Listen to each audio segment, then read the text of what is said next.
Dernier débat en plénière, même s'il y a peu de doute sur l'issue du vote, les bancs de l'Assemblée sont pour le moins clairsemés. Sans surprise, l'opposition fustige. Vous ne serez pas le ministre de l'Intérieur qui répondra aux problèmes de sécurité de ce pays. Et sans surprise, la majorité soutient et ronge son frein. La fusion, ça va permettre quoi? Ça va permettre d'avoir une unité de commandement sur ce qui est une agglomération urbaine, qu'on le veuille ou non. La fameuse fusion des polices, un gros volet de l'accord de gouvernement Arizona. Un peu plus d'1 an qu'on en parle, et dans la capitale, ça ne passe toujours pas.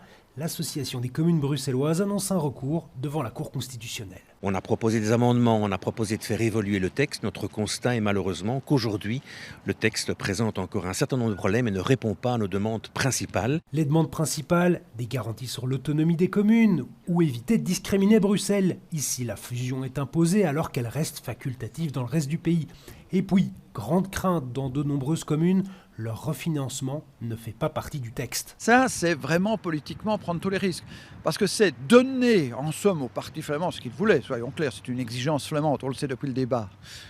C'est leur donner ce qu'ils voulaient sans avoir la garantie qu'eux donnent ce qui est nécessaire, c'est-à-dire un refinancement substantiel des zones de police bruxelloises. Dans la majorité, on assure que ce n'est qu'une question de temps. L'arrêté royal sera pris au niveau du gouvernement. J'y travaille, c'est aussi un élément qui est dans l'accord de gouvernement. Différents recours, mais cela n'empêche pas la réforme de se mettre en place avec une phase de transition dès juillet. Il n'y aura plus de conseil de police, il y aura des affaires courantes. Donc pendant près d'1 an et demi jusqu'à janvier 2028, on va gérer des zones de police et la sécurité de manière un peu particulière. Donc ça va être une période difficile, mais on devra jouer le jeu et appliquer la loi. Il reste donc 1 an et demi et beaucoup de boulot. L'uniformisation des systèmes informatiques, des contrats de travail ou des véhicules de police. Au total, près de 7000 agents sont concernés.